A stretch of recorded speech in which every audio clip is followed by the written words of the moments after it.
For 30 years in Paris, I had been dreaming about Peking without knowing it. In my imagination, I could still see an illustration from a book I had looked at in my childhood, without knowing exactly what it referred to. It was, in fact, a scene at the gates of Peking, the avenue leading to the tombs of the Ming emperors. Then one fine day, here I was. It's not very often that one can step into a picture belonging to one's childhood. Yet here I am on this Ming Avenue with the Ming camels like trussed chickens in their immobility, the Ming warriors, those unknown soldiers, the horses, the life-size Ming elephants, all sorts of animals 2 by 2 placed there to guide the traveler with no possibility of error to the precise spot where in fact the Ming emperors are not buried. Where they're buried, that's their own affair. A triumphal arch on a road leading nowhere that might well be the symbol of China. It's dawn. The gates of Peking are still draped in mist, as if the whole city were just coming out of a steam bath.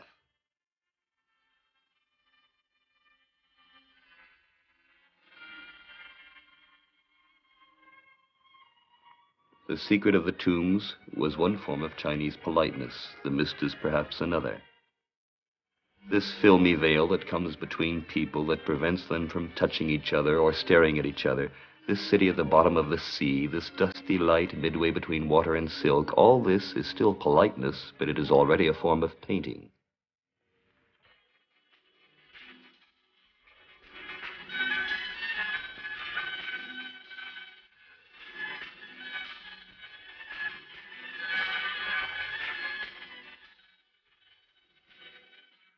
No, this is not an absent-minded surgeon. It's a townsman protecting himself against the dust, until there are brick buildings and barriers to take over the job.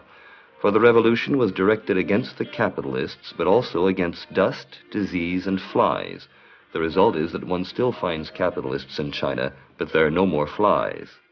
And on its way to a future without capitalists, disease, and flies, here is the China of tomorrow, the China which gives me a cheerful greeting.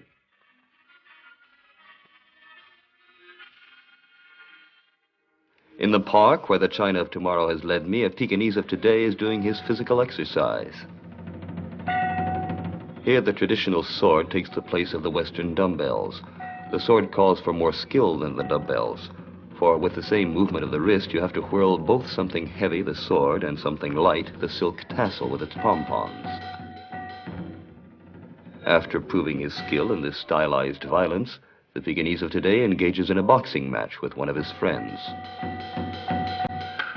The spectators tell me that this is Chinese boxing. One rarely hits or is hit. The whole skill lies in knowing when and how to dodge or to come to grips. When I ask who these energetic over-40s are, I am told quite simply that they're patients from a local hospital for whom physical exercise has been prescribed. Peihai, the northern lake, the ancient winter palace of the emperors. Here I again find my children of the mist. They look half squirrel and half apple. Their appearance is so charmingly traditional that one has to make an effort to remember that 25 years ago, amidst the filth of the Peking streets, every morning one found little red bundles, children that had died in the night. That was the time when our parents saved their tinfoil wrappers of the chocolate bars for the children in China. I can't delude myself into believing that our silver paper was of much help. But after all, for a Western conscience, there is something satisfying in the thought that one at least of these young athletes, lean as cats, may owe his existence to our mother's chocolate.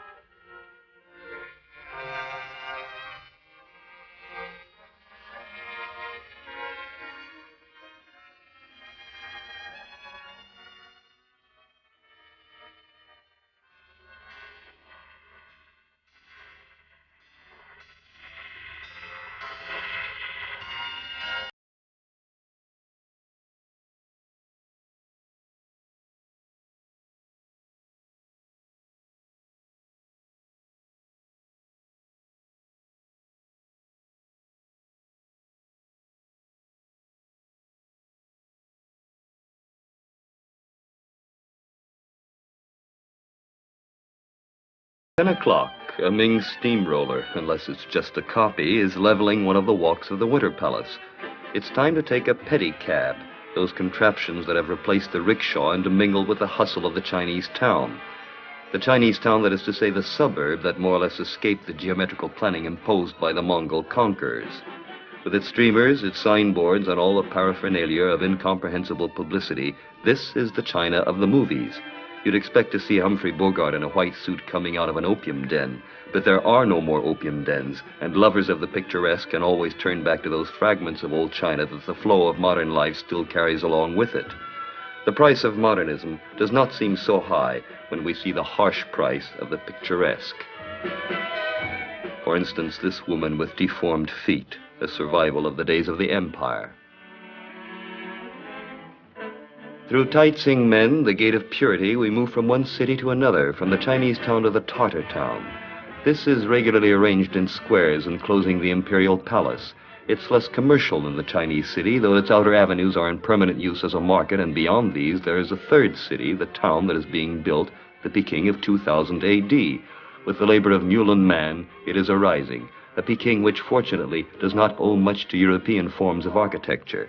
It is a Peking where the blend of tradition and novelty is symbolized by the presence at the top of modern buildings of something like hereditary mannerism, the four upturned corners of a Tartar tent. It is in this model district that we've come to see a model school with its model little girls who are playing or doing practical work in the fresh air.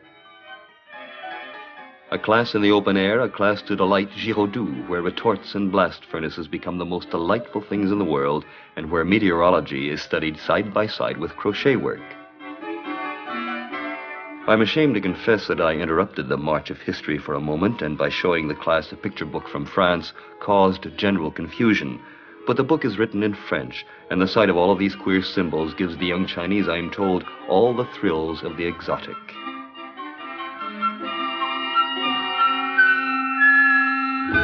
11 o'clock. I've moved to another district, and here I am at the Bridge of Heaven. It used to be a criminal area. It's remained a little oasis of unorganized activity. It used to be the Court of Miracles. Now it's a fair.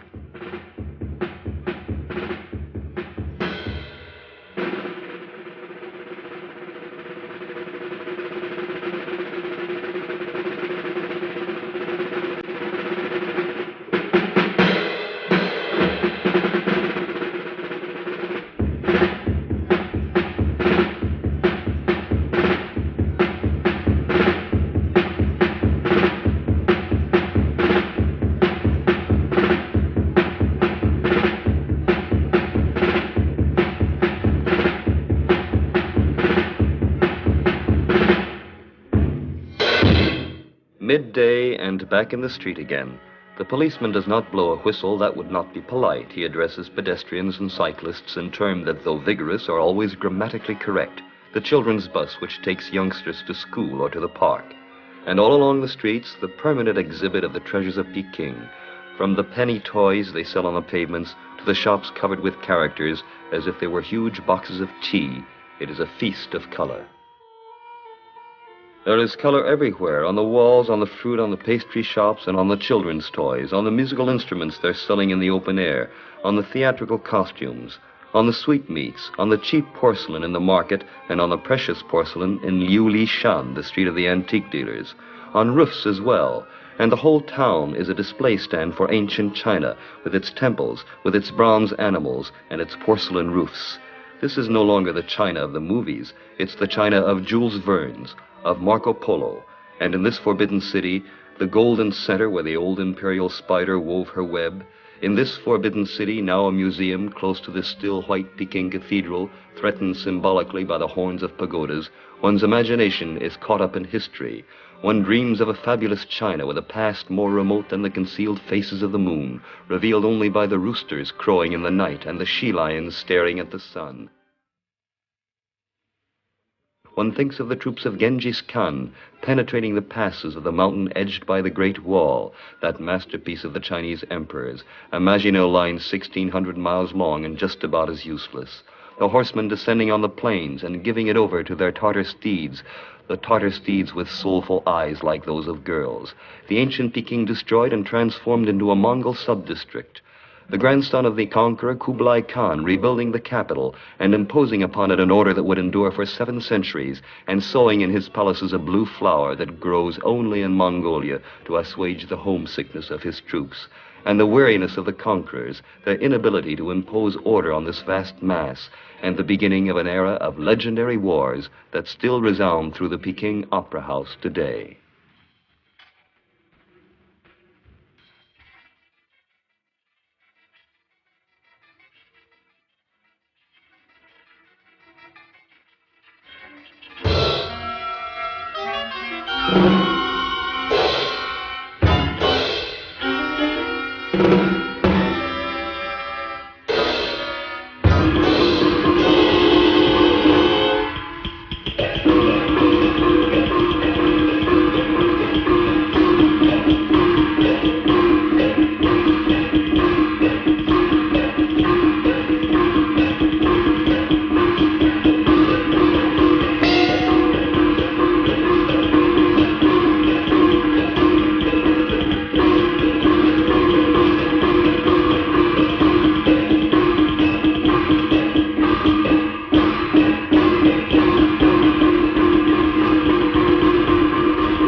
The whole history of China, the truly historical and the legendary, lives again in the theater and in the marionettes. There is Swen Wukong, king of the monkeys and thief who robbed heaven, half Prometheus and half Charlie Chaplin. There are the gods, bearing sledgehammers and thunderbolts. There are the monsters, tigers, dragons, who come and take food from a girl's hand and respond to her caresses. There are the courtesans who died of love, the girls of noble family who married gardeners, and the generals, ancestors of all those generals who for 2,000 years made and destroyed China until 1st of October, the Chinese people celebrated their Bastille Day, their day of revolution.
Let us say no more about history. In the gardens during the afternoon, history goes on. So long shut away behind its symbols, China is now called upon to reveal itself, and we are required to understand these sensitive faces, these men, these women, these children, with whom we shall have to share history as we shall have to share our daily bread.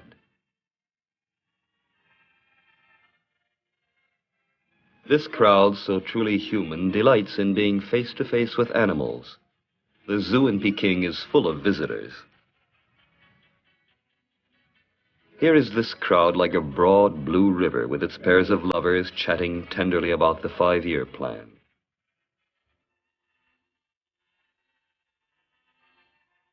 Here is this crowd which bears you along like a mighty ocean.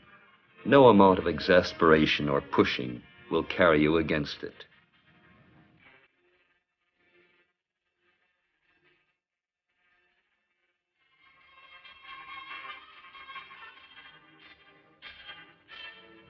Around this bear, children are dancing to a little tune that will stay with me until the end of the afternoon.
End our Sunday at the Summer Palace. The pioneers have taken possession of the islands. Their laughter and their songs are like birds in the silence. All this is as remote as China and as familiar as Hyde Park. Against this background of past splendor, in the avenues of this Mongol Versailles, one wonders about both past and future. But for my part, as I look at these scenes and take them in and listen to them, I just wonder at the close of this Sabbath day in Peking whether China itself is not the Sabbath of the whole world.